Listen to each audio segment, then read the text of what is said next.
Ang sabi po ng talata natin binasa,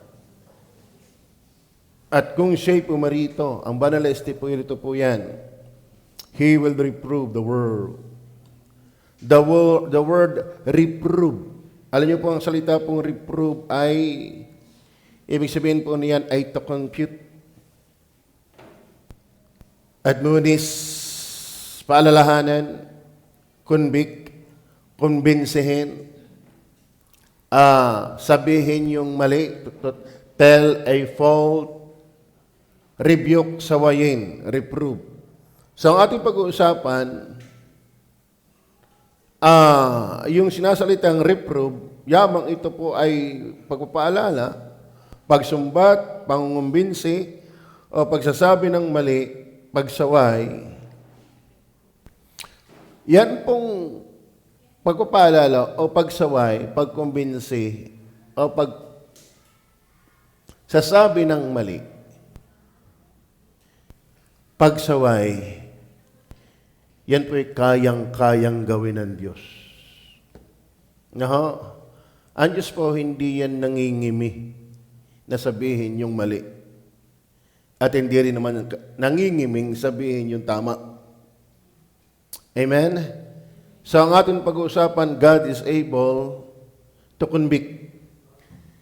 God is able to convict. Anong idea? Kaya po ng Diyos na mangumbinsi. Kaya po ng Diyos na magsalita tungkol sa ating mga mali, pula, pagkukulang, at tayo ay sawayin. Kayang-kaya po ng Diyos yan. Amen? Kaya, siya, sabi po na talata, and when He is come, kapag siya'y pumarito, He will reprove. O anong idea? Kanyang ipapaalala, kanya tayong kukumbinsihin, kanya tayong susumbatan, kanya tayong sabihan ng ating mga mali, kaya niya tayong sawayin. Una natin dapat maintindihan natin, itong God is able to convict ay ito'y gawa ng banal na Espiritu. Pakibasa natin sa Tagalog, verse 7 hanggang 13. Kayang-kaya. God is able. God is able. Kaya ng Diyos manumbat. Kaya ng Diyos na tayo ay sabihan ng ating mga mali. Naniniwala ba kayo dyan? In fact, ginagawa na nga niya ngayon . Para maintindihan po natin na sabi, number 7, gayon may sinasalita ko sa inyo ang katotohanan. Nararapat sa inyo na ako'y yumaon. Ang Panginoong Jesus pupunta ng langit. That time, dahil para bumaba ang Holy Spirit. Sapagkat kung hindi ako yayaon, ang mga aliw ay hindi paririto sa inyo. Ngunit kung ako yumaon, siya'y susuguin ko sa inyo. Anong trabaho nang susunod sa Kanya? Verse 8, itong binasa natin. At siya, nasusuguin ng Panginoong Jesus, pagparito ay Kanyang susumbatan. Kanyang susumbatan. Kaya mga kapatid, ang tunay na relihiyon, ang tunay na iglesia, hindi kinukonsinti ang tao sa kasalanan. Ang tunay na iglesia ng Panginoon na may bumabang Holy Spirit ay hindi para tayo ay hindi pakialman. Ang tunay na Kanya, papakialman niya. At siya pagparito niya ay Kanyang susumbatan ang sanglibutan. Saan? Sa kasalanan. At sa katwiran, at sa paghatol. Ating paliliwanag mamaya yan. And then, verse 9. Gayon may sinasalita ko sa inyo. Tungkol sa kasalanan, sapagkat hindi sila nagsampalataya sa akin. Alam niyo po mga kapatid, ang una niyang susumbatan, ipaikita ng Banal na Espiritu, ano ho, na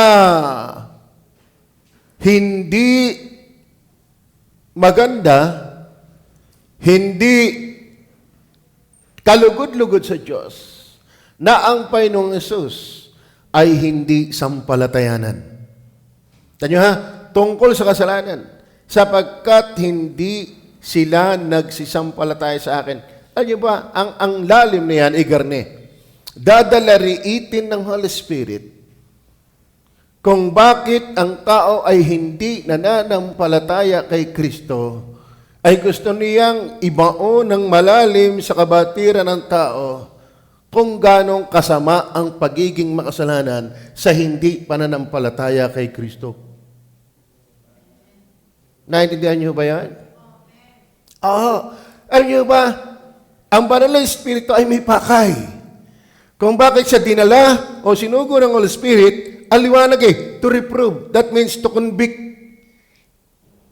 sumbatan, ipakita sa tao ang mali na kung bakit ang tao ay hindi nakakapanampalataya. Alam mo ang dahilan?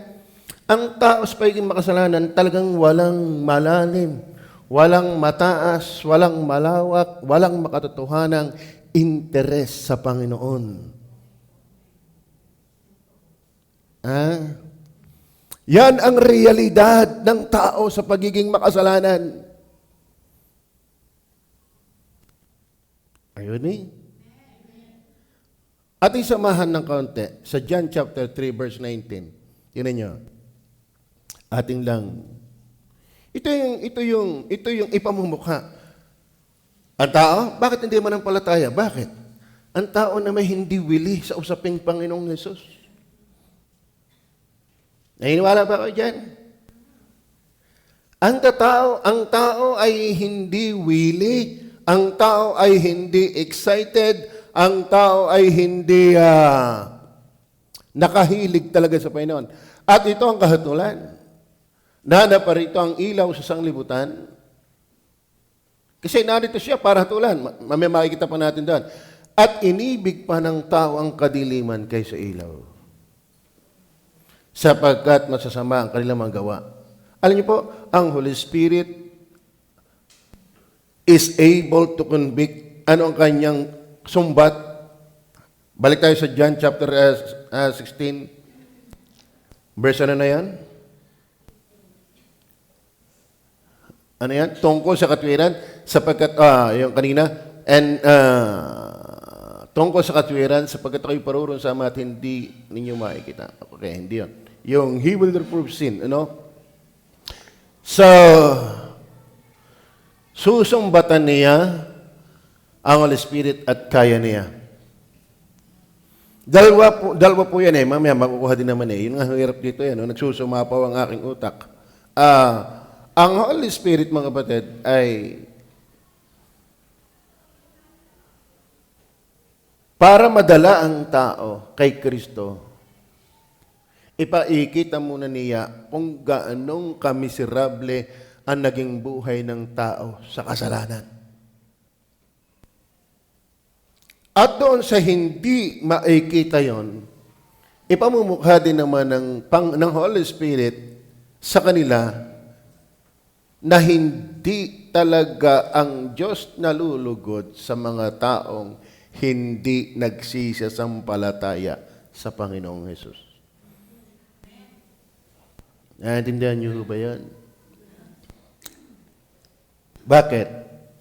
Yung binasa natin verse 19, balik nga ulit tayo sa John 3:19. Tingnan niyo po. At ito ang kahatulan, na naparito ang ilaw sa sanglibutan, at inibig pa ng mga tao ang kadiliman. Sa mga taong ayaw sumampalataya kay Kristo, mas gusto nila ang kasalanan. Amen?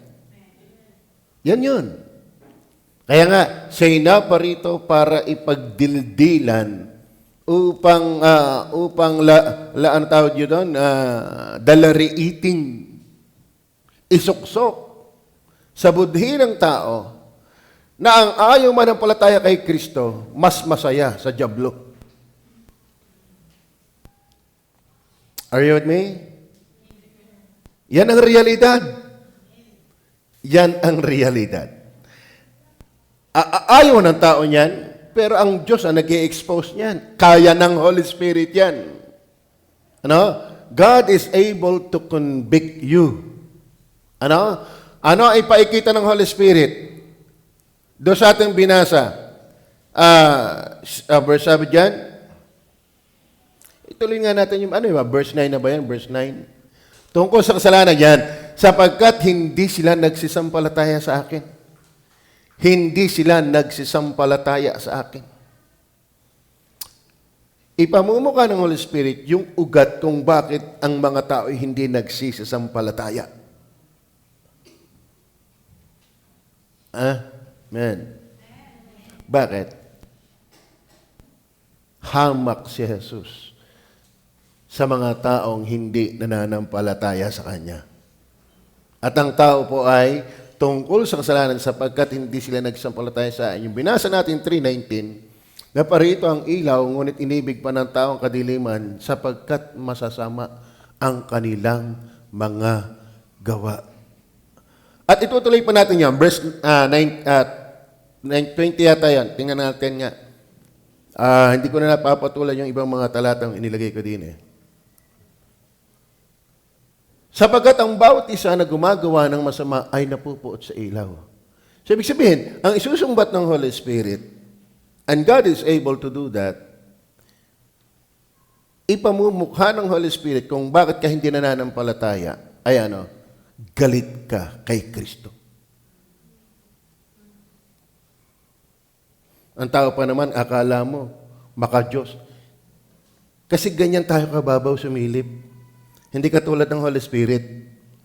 Ang Holy Spirit na ayaw kay Kristo, ang ibig sabihin lang sa Kanya, galit ka kay Kristo. Hindi simpleng pag-ayaw yon. Bigyan ko kayo ng halimbawa, doon sa Exodus chapter 20. Exodus chapter 20. Okay, ito mo yan. Ang Holy Spirit, salamat, nagpapaalaala ng habang ako yung nagsasalita. Yun palang batunis na bago ngayon, yung hindi na tinatahi, nakakatundos. Okay, ituloy natin ng konti. Baba. Ang Panginoon mong Diyos, ang baba pa. Okay, simulan ko dito. Huwag kang magkakaroon ng ibang Diyos, mga Diyos sa harap ko. Verse 4. Huwag kang gagawa para sa iyo ng larawang inanyuan o ng kawangis man ng anumang anyong nasa itaas sa langit o ng nasa ibaba sa lupa o ng nasa tubig sa ilalim ng lupa. Verse 5. Huwag mong yuyukuran sila. Yung mga Diyos-Diyosan na. Huwag kang ibaho yung Diyos-Diyosan na huwag kang magkakaroon ng Diyos sa harapan ko. Bukod pa yung larawang inanyuan. Lahat ng mga mas mataas ang pagpapahalaga natin, bukod sa Diyos, Diyos-Diyosan yon. Iba pa yung Diyos-Diyosan sa giyang ginawa sa dingding. Ito yon. Huwag mong yuyukuran sila o paglilingkuran man sila, sapagkat akong Panginoon mong Diyos ay Diyos na mapanibuguin, na aking dinadalaw ang katampalasanan ng mga magulang ng mga anak hanggang sa 3 at 4 na saling-sali ng lahat ng lahi ng mga, tignan nyo ha, mga napupuot sa akin. Yun palang may ibang Diyos at gumagawa ng Diyos-Diyosan. Ang dating sa Diyos, napupuot sa akin. Naintindihan niyo ba yan? Hindi ganun kasimple na para bagang, ay, gumawa lang naman ako ng Diyos-Diyosan. Ako lang naman, hindi nagmamahal sa Kanya. Ang dating sa Diyos niyon, hindi simple. Amen. No? Sa totoo na, yung mga magulang na hindi mo sinusunod, nakagagalit. Yung binabaliwala mo ang iyong magulang, sa puso ng mga magulang, hindi yun magaan. Tama ba? Kaya hindi magaan sa Diyos na siya ang gumawa ng lahat para sa iyo, pero iba ang iyong mahal. Ang tawag din ay paninibugo. At aralin niyo po ang paninubugho, yan po'y puot. Yan po'y galit. Kaya pagdating ng Holy Spirit dito, ipamumukha ng Holy Spirit ang ating kasalanan. Bakit? Hindi tayo nagsampalataya kay Kristo. So, doon sa hindi nananampalataya, na si Kristo lang ang tagapagligtas, ay ito yan. Tumitingkad lang ang tunay na kulay ng tao. Ano? Pinatitingkad lang ng Holy Spirit kung sino ka at ako. Ibig sabihin, sumangka talaga sa Diyos. Wala kang hilig sa Diyos. Ikaw ay hibang at libang sa kasalanan. Tingnan po ang John chapter 12, verse, tingnan po natin na, naalala ko ulit. John chapter 12, ano ba yon? Tingnan niyo po. John chapter 12, verse 6 ba yon? Hindi. John chapter 12, yung ako ang ilaw. 8:12 pala. 8:12. John 8 verse 12. Muli ngang nagsalita sa kanila si Jesus na sinasabi, ako ang ilaw ng sanglibutan. Ang sumusunod sa akin ay hindi lalakad sa kadiliman. Yung sumusunod o nananampalataya. Kasi huwag mo sabihin sa akin nananampalataya ka na ayaw mo sumunod. Kundi magkakaroon ng ilaw na kabuhayan. Ano nyo ha? Ang sumusunod sa akin ay hindi lalakad sa kadiliman. Ibig sabihin, kaya ang sabi doon sa John chapter, ating binabasa, 16, verse 8, siya sa kanyang pagparito ay kanyang susumbatan ang mundo sa kasalanan sapagkat hindi sila nagsisampalataya sa akin. Ang ibig sabihin lang talaga, mga kapatid, ng hindi nagsampalataya, na ito yung ipinamumukha, na ito yung dinadala-irit, ito yung sinasabi, inihahayag ng Holy Spirit. Alam mo, kayong mga ayaw manampalataya kay Kristo, kayo talaga yung masasamang tao. Amen. Hindi ang masamang tao yung pumatay lang, yung nang-rape lang. Lahat ng ayaw sa Diyos, yan na yung buod ng pagiging masama. Bakit? Sa Matthew chapter 19, tingnan nyo po, yan na po ang kaya ayaw ko rin makulong ng ng outline. Mas maganda yung Holy Spirit talaga ang gawa. 19, ang sabi doon, may nagtanong na binata, mabuting guro, ano ang kinakailangan kong gawin para magdamo ng buhay na walang hanggan? Ang sabi ng Panginoong Diyos, bakit mo ako tinatawag na mabuti? Walang mabuti kundi isa, ang Diyos. Nabasa niyo ba yan? Bakit mo ako tinatawag na mabuti? Walang mabuti kundi isa, ang Diyos. Di ba na? Yan po ang hirap pagpabago-bago ang Bible. Yan. Verse 17, verse 16 muna. And behold, one came and said unto him, Good Master, what good thing shall I do that I may have eternal life? And he said unto him, Why callest thou me good? There is none good but one, that is God. Alam niyo ba? Walang mabuti, wala kahit isa. Iisa lang mabuti, Diyos. Bakit? Diyos lang ang walang kasalanan. Maraming mabait, pero hindi mabuti. Iba ang mabait kaysa mabuti. Sa totoo na, maraming mababait, pero walang mabuti. Wala kahit isa. Diyos lamang. Bakit? Diyos lamang ang walang kasalanan. Ngayon, kung Diyos ang mabuti lang at ayaw mo sa Kanya, yan ang kapahayagan na ikaw at ako'y masama. Kaya simple lang ang pagiging masama. Hindi kayo matakaw manigarilyo. Kapahayagan lang yan. Hindi kayo matakaw uminom ng alak. Kapahayagan lang yan. Hindi kayo rapist, hindi kayo marites, kung ano namang kalikamor ng kasalanan ng ginagawa mo. Yan ay kapahayagan. Pero ang sentro ng pagiging masama ng puso ng tao, ayaw mo sa mabuti. Yan ay ang Diyos. Kaya ang ayaw kay Jesus, nagpapakilala lamang ng kulay ng tao. Are you with me? Bumait ka na. Humawi ka na ng magandang pang-Diyos na mga salita. Kahit nga doon sa Matthew 7:21-23, hindi baga sa pangalan mo kami nagpalayas ng mga demonyo, at sa pangalan mo nagsipanghula kami, at sa pangalan mo gumawa kami ng mga dakilang gawa. Ang gaganda nun, kung tutusin. Pero sabi ng Diyos, lumayo kayo sa akin, di ko kayo nakikilala. Kayong mga manggagawa ng katampalasanan. Ha? Pero pagkatawang sisilip nun, ang husay, pagtao. Hindi naman tayo ang hukom. Tayo ang huhukuman. Naintindihan niyo ba yan? Nako. Kaya ang tao ay nalalansi. Kaya ang tao ay naguguyo. Bakit? Kaya tayong daanin sa bait.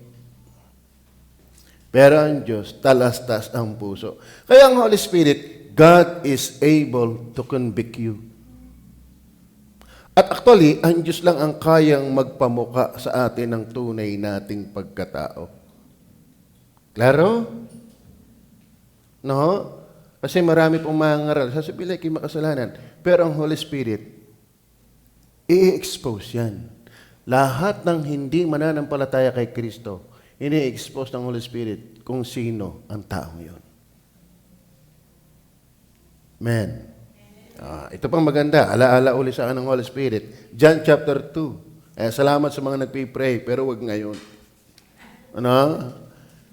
John chapter 2. Verse 22 and 23, kung hindi ako nagkakamali, tingnan nyo ha. Kung tayong tao, andali nating, kaya nga ako yan ipanalangin niya talaga natin ang Holy Spirit kasi nasa Kanya yung tamang discernment. John chapter 2, verse 22.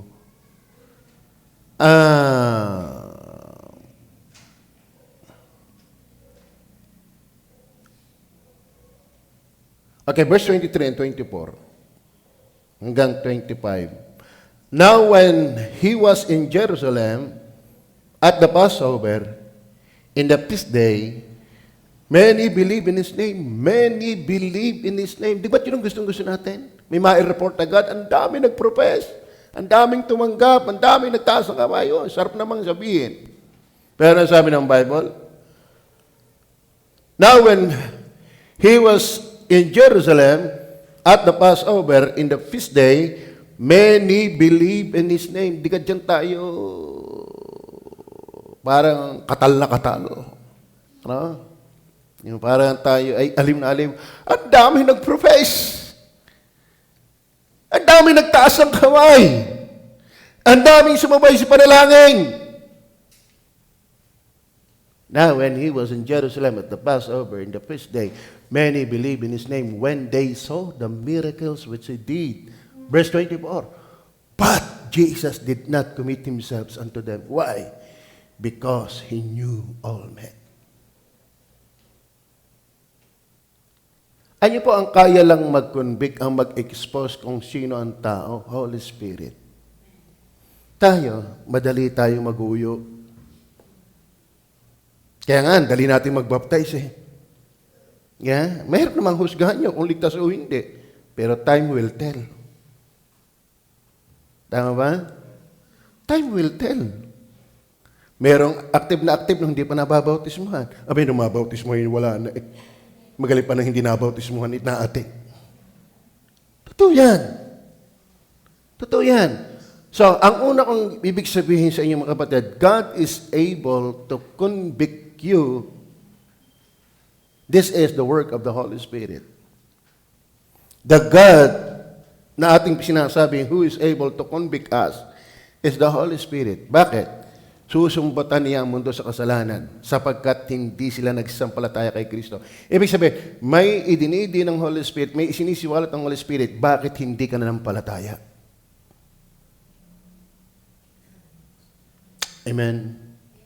Mahal mo ang dilim kaysa liwanag.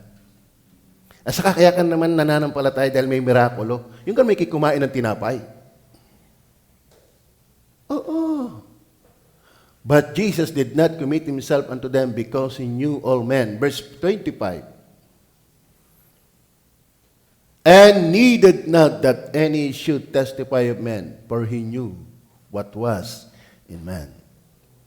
Sino makakapag-tell na yan? Sino makakapag-expose yan? Only God is able. Tama? Sa likod na hindi pananampalataya, may masamang ipinakikita ang Banal na Espiritu sa taong yon.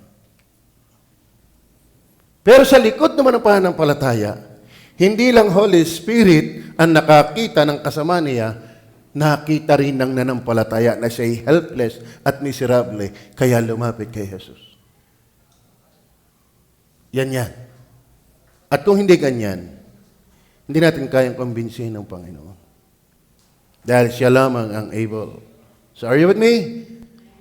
Sin. And then tungkol sa, ano ba yan? Tungkol sa katwiran.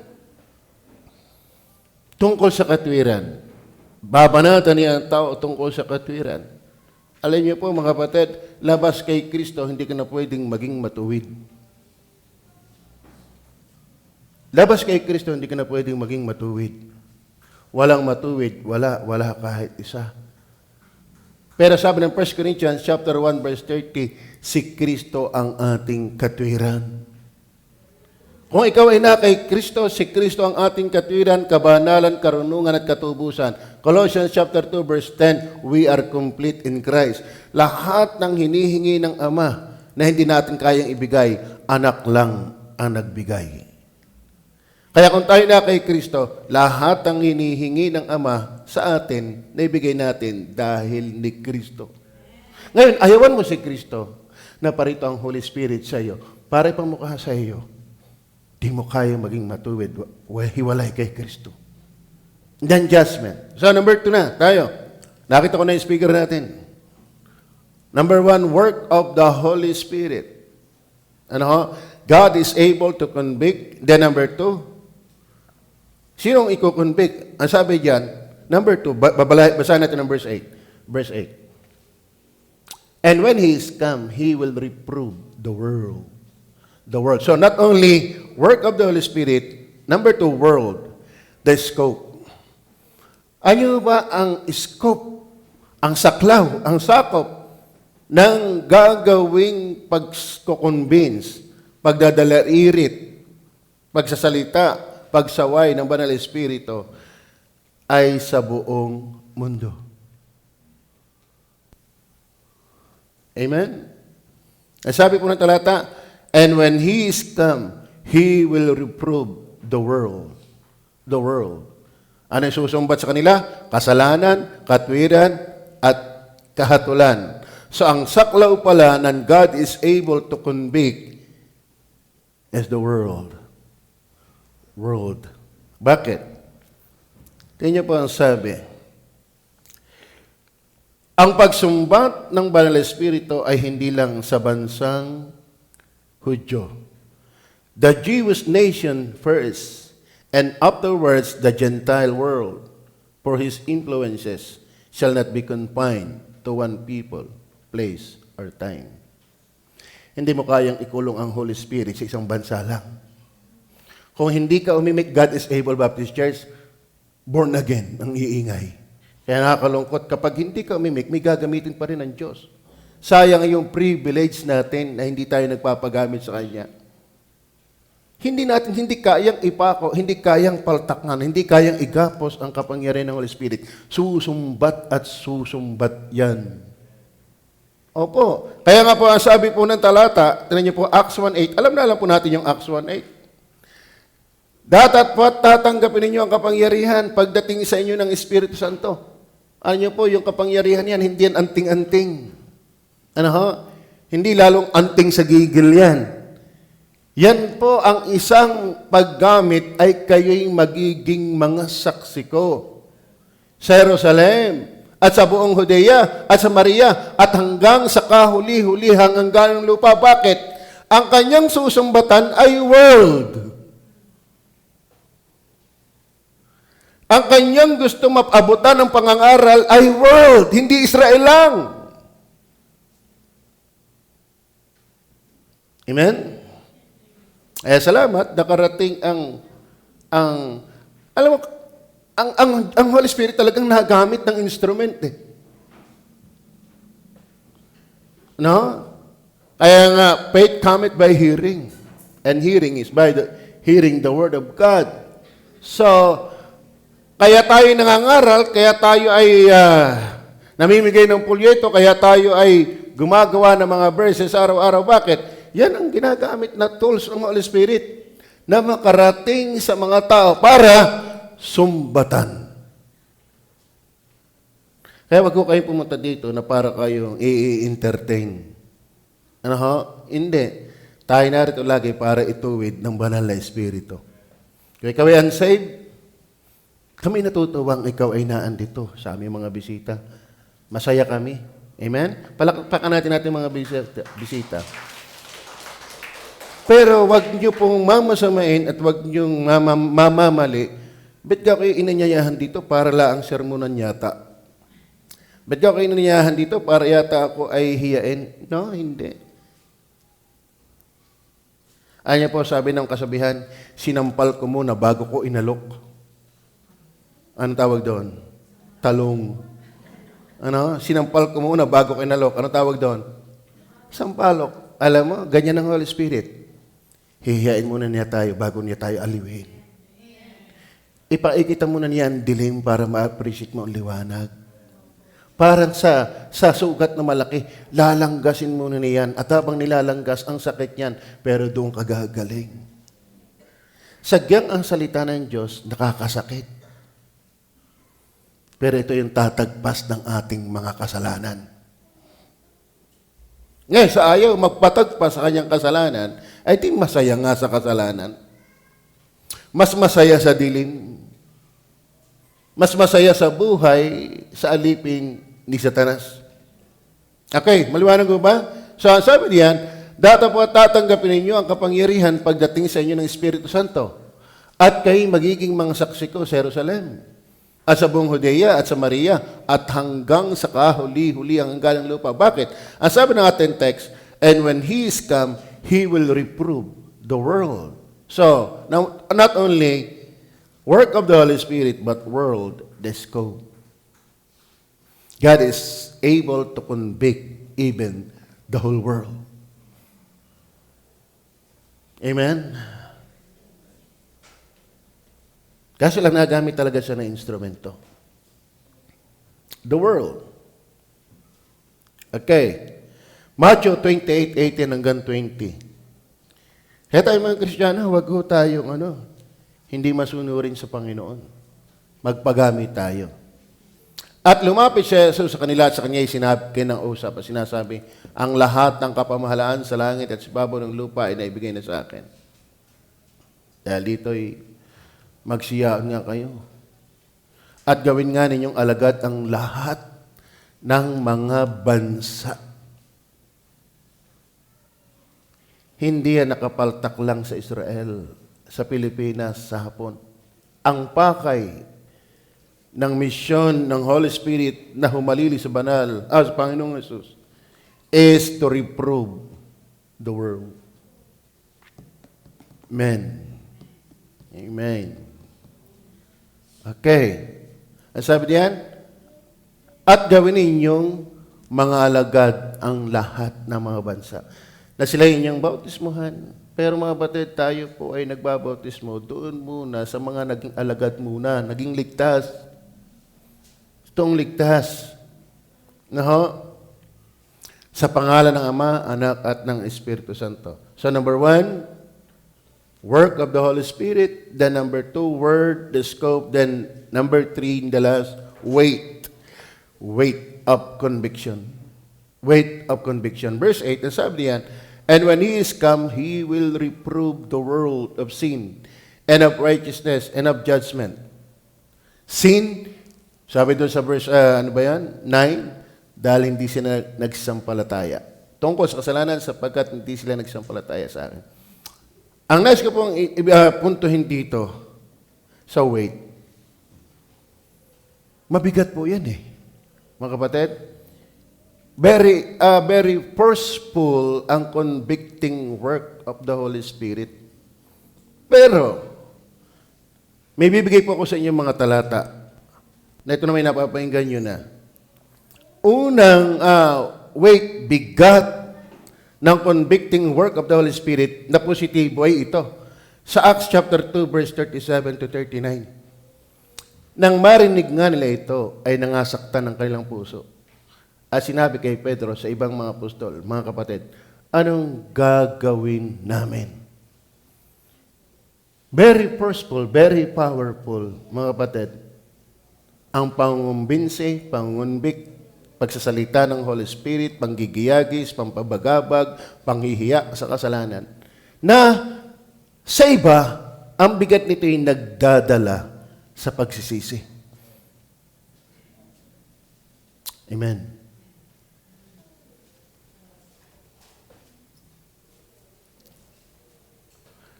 Kaya sa aming mga bisita, hindi kayo nagkamali na inyong puntahan, wag lang ninyong mami-misinterpret ang bawat pangaral dito. But every time ako ipupunta dito, parang laging akong tinuturo ni Pastor. Hindi ko naman siya inaano eh. Ano, ba't na lagi na lang ako ang tinutuko yata? Huwag kang mahiya mga kapatid, kasi bakit tayo tinutukoy ng Holy Spirit? Para sa iyo ay magpakumbaba.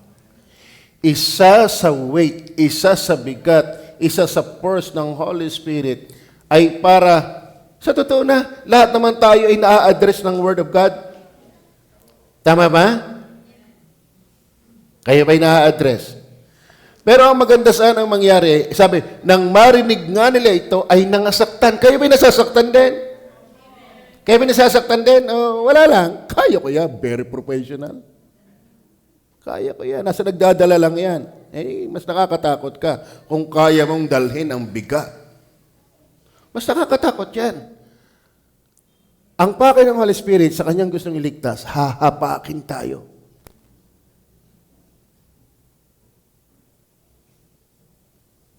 Amen. Oo. Alam na ninyo yung paliwanag dyan, yung nangasaktan. Sa English yun ay prick.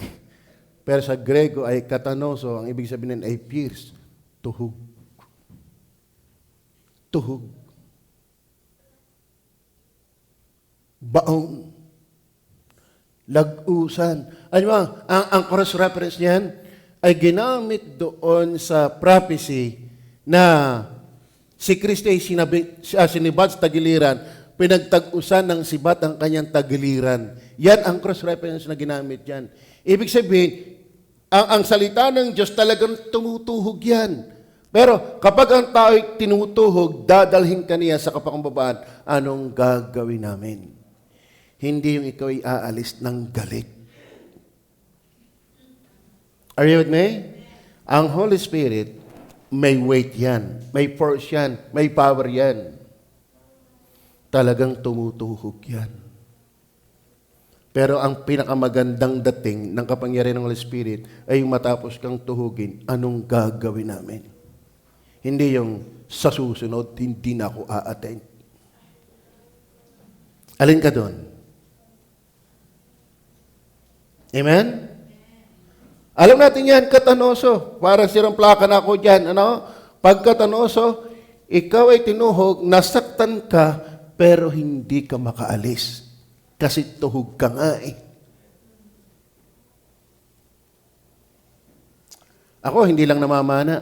Ako din ay nagsisibat ng hito. Kumakayas kami ng kawayan, nilalagyan namin yung sima. Pagka yung hito ay nakita namin, tinitira talaga namin. Tuhog yan. Tuhog yan. At pag kinuha namin yung sibat, kita mo, kalabsawan yung hito, pero hindi makalis. Masakit, kalabsawan, hindi makalis. Bakit? Tuhog.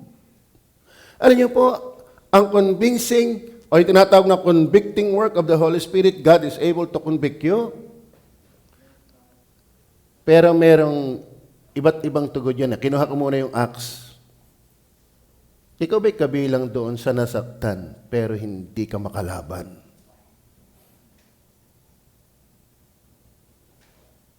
Positibo ka, utoy. Maganda ang iyong kasta. Lahat tayo nasasaktan, di ba? Sino dito ang tuwan-tuwa pag nakikinig ng Word of God? Aray! Ako hindi akin yan, sa kadais ko yan. Ako iniwala lahat ng naikinig ng Word of God, nasasaktan. Bakit? May weight ang convicting work of the Holy Spirit. Tumutuhog yan.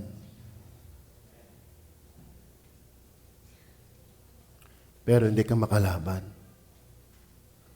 Tuloy natin ang verse 38. Verse 38. Sinabi sa kanila ni Pedro, kasi nagtanong anong gagawin namin? Ano? Hindi sinabi nila, anong pakialam mo? Ang sabi niya, anong gagawin namin? Tama. Gusto niyo ba maligtas? Gusto niyo bang kayo mapatawad? Gusto niyo bang kayo tiyak na palangit?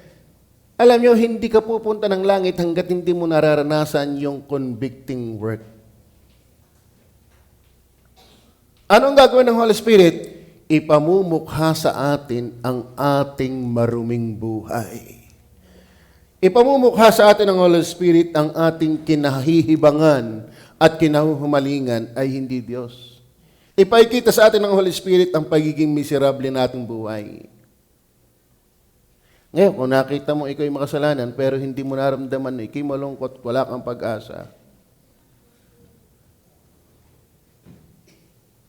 hindi yun ang saving work of the Holy Spirit. At sinabi sa kanila Pedro, mangagsisi kayo. Kasi dumating sa tanong, anong gagawin namin? At magpabautismo kayo. Ang bawat isa sa inyo sa pangalan ni Jesucristo sa kapagpapatawad ng inyong mga kasalanan at tatanggap ninyo ang kaloob ng Espiritu Santo, verse 39. Sapagkat sa inyong pangako at sa inyong mga anak at sa lahat ng nangasumalayo, maging ilan man ang tawagin ng Panginoon nating Diyos sa Kanya. Verse 40. Sa English yan. At sa iba pang maraming salita ay nagpatuto siya at nangaral sa kanila na sinasabi, magsiligtas kayo sa lahing ito. Tignan niyo, ano ang nangyari? Verse 41. Yaon nga nagstanggap ng kanyang salita ay nangabautismohan. Yun ang maganda. Merong nakikinig na ang dulo ay pagsunod. Pero ito ating tingnan. Muna, 12:11 muna. 12:11 muna. Verse 41 muna pala. I'm sorry. Verse 41. Ano sabi ng verse 41? Yan nga nagsitanggap ng kanyang salita ay nangabautismuhan. Yan yung magandang epekto ng convicting work of the Holy Spirit. Amen. Hindi nagtataboy, kundi nagdadala sa pagsunod sa Panginoon. Then 12 verse 11. At nang si Pedro ay pagsaulian ng isip. Siguro bagong kain dyan si Pedro. Ay kanya sinabi, ngayon nalalaman kong sa katotohanan ay sinugo ng Panginoon ng kanyang anghel at iniligtas ako sa kamay ni Herodes. Ba't yun? Ba't iba? 12:11 ba yun? 11 verse 12:11 ba ito yan? O 11:12. Parang kamay yun, hindi, kamay ng Panginoon eh. Gawa ng kamay ng Panginoon. Wag na yan. Ano lang? Pero 12:11 eh. 7 verse 54 to 60 na lang. 7:54 to 60. Nang marinig nga nila ang mga bagay na ito. Di ka nakapakinig din? Sa Acts chapter 2, napakinggan nila ang salita ng Diyos at sila'y nangasaktan. Pero ang conclusion, ano ang gagawin namin? Sinagot sila ni Pedro, mangagsisi kayo, magpabautismo kayo, at tatanggapin niyo ang kaloob ng Holy Spirit. At sa marami pang pangaral sila'y nakinig. At tinanggap nilang may galak ang salita ng Diyos at sila'y nangabautismuhan. Nasaktan, kasi very weighty, mabigat, forceful ang convicting work of the Holy Spirit. Pero salamat, kung mapakinggan mo yan, ito ang iyong pupuntahan. Amen? Actually, mayroong magpapabaptize na sa atin eh. Gustong-gusto na. Pero sabi ko, turuan ka pa ng marami. Ang nanay. Andito ba, nanay? Yung lumapat sa akin ng linggo, wala rin. Mamaya pa. Sayang, hindi matuturuan ng baptism. Pero ito nais kong sabihin sa inyo. Nang marinig nga nila ang mga bagay na ito, ay nangasugatan sila sa puso. Nasaktan din, di ba? At siya'y pinaggalitan nila ng kanilang mga ngipin. Yun lang ang problema. Verse 55. Datapwat siya palibhasa ay puspos ng Espiritu Santo, ibig sabihin, ang convicting work talaga ay hindi yung paano humabi ng salita si Pedro, kundi ang Holy Spirit, samantalang nangangaral si Pedro, ay tumitig ng maigi sa langit at nakita niya ang kalwalatian ng Diyos at si Jesus na nakatindig sa kanan ng Diyos. Verse, may bisita tayo. At nagsabi, narito, nakikita kong bukas ang mga langit at ang anak ng tao na nakatindig sa kanan ng Diyos. Verse 57, ito. Datatwat sila'y nagsigawan ng malakas na tinig at nangagtakip ng kanilang mga tainga at nangagkaisang siya'y dinaluhong. Sinong siya'y? Pangalan ito? Sa kabila, si Pedro. Ito, si Tibong. Si Stephen. Si Stephen ang nangangaral dito, mga kapatid. Ayun, kapatid, ang Holy Spirit kapag magliligtas, may weight eh. Ang ating God is able to convict you. Ang Diyos ay kaya kaniyang sumbatan. Tama? At ang subject nito ay world.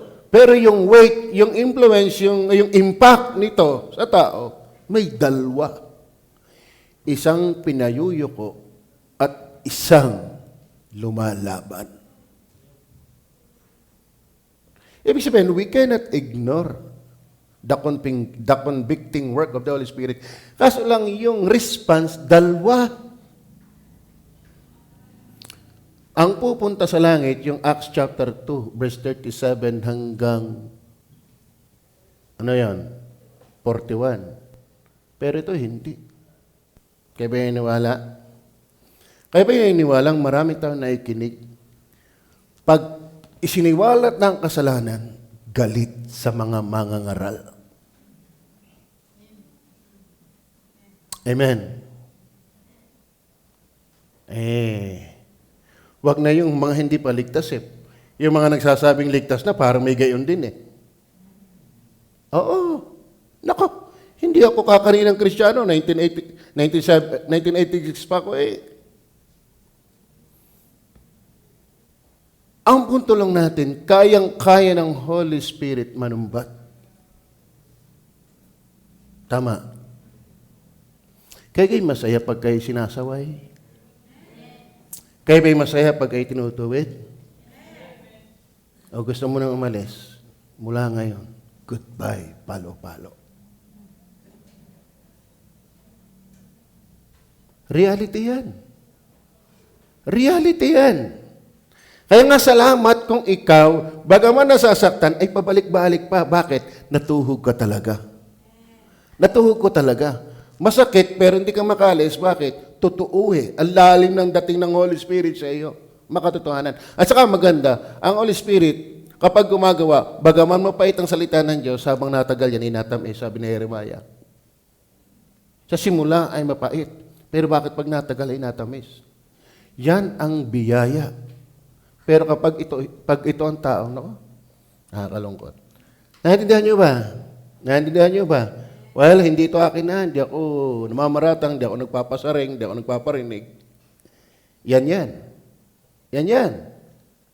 Kaya purihin ang Panginoon. Nakati kayo nasasaktan, pabalik-balik ka. Lalo sa ating mga bisita, di ka? Ewan ko nga lang, ba't hindi ako nasigaw ngayon? Parang ako'y awang-awa na sa inyo eh. At siya'y kanilang itinapon sa labas ng bayan. At binato. Pambira. Kawawa naman. Kung ako yun, hindi na nga ako makatakbo, babatuhin pa. At inilagay ng mga saksi ang kanilang mga damit sa mga paanan ng isang binata na nagngangalang Saulo. Weight of conviction. Mabigat to. Forceful ito. Pero nakakatawa. Ang bigat, ang power ng Holy Spirit sa iba ay nagdadala para magpakumbaba, magsisi. Manampalataya, sumunod kay Jesus. Ikaw. Ikaw. Amen? Pero sa iba, yun, speaking. Ano ha? Abot pa siya kay Brother Ando? Okay. Pakibasa nga ulit ng Acts 7:54. Dito na tayo magtatapos. Ano? Nang marinig nga nila ang mga bagay nito, ay nangagsalitaan sila. Nangasugatan sila sa puso. Nangasugatan sila sa puso. Ano po ang ginamit dyan sa English? They were cut by the word in their heart. Ang isa, pricked by the word. Ang isa, cut by the word. Magkaiba yun. Ang prick, masakit. Ang cut, masakit din. Tama ba? Lalo na kung aso. Ano? Hindi nakikinig. Okay. Pag ikaw ay nakat, masakit yun.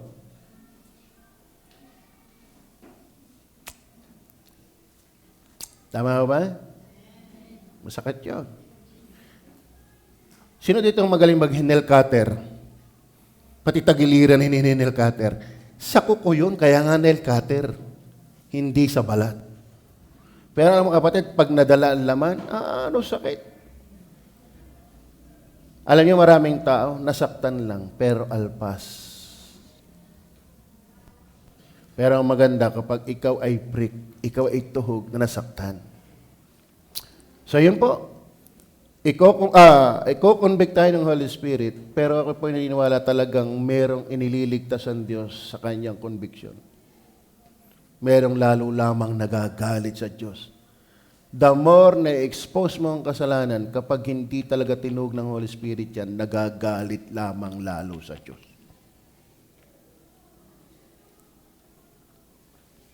Hindi ako nag-iimbento. Ang sabi, when they heard these things, they were cut to the heart, and they gnashed on him with their teeth. Pinagnalitan lamang si Stephen ng kanilang mga ngipin, gigil na gigil, yamot na yamot. Kumusta ho kayo habang naikinig ngayon? Kayo ba'y gigil na gigil din? Huwag kayo mag-alala, kayang-kaya nyo akong habulin. Huwag nyo na akong batuhin, habulin nyo na lang. So, yun po ang ating pag-aaral, mga kapatid. Ang ating pinag-usapan, God is able to convict. Convict, work of the Holy Spirit. Subject, ang scope nito, world, and then yung weight. Forceful po ito.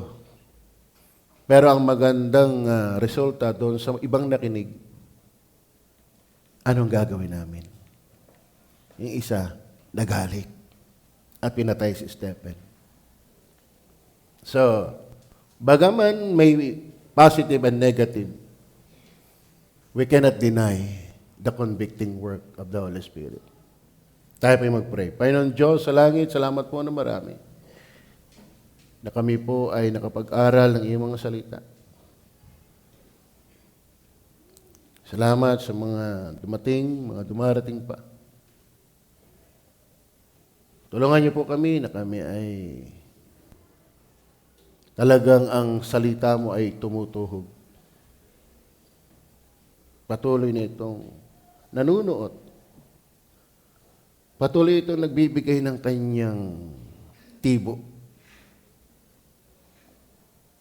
laban sa aming mga kasalanan. Tulungan niyo pong paantakin nito ang aming mga kasalanan. Para kami lalong bumaba pa sa iyo kung kami ay yung mga tipong ganun. Dahil, Panginoon, napakahalaga, Panginoon, na kami ay blessing. Na kami ay nagko-contribute ng mood. Magandang mood. Para sa lalong kaaya-ayang pangangaral. Tawad sa aming pagkukulang at pagpalaan niyo po ang bawat isa. Sa pangalan ng Panginoong Jesus. Amen. Okay, God bless everyone. At tayo po ay mamamahinga muna sa paghahanda ng ating mga sarili.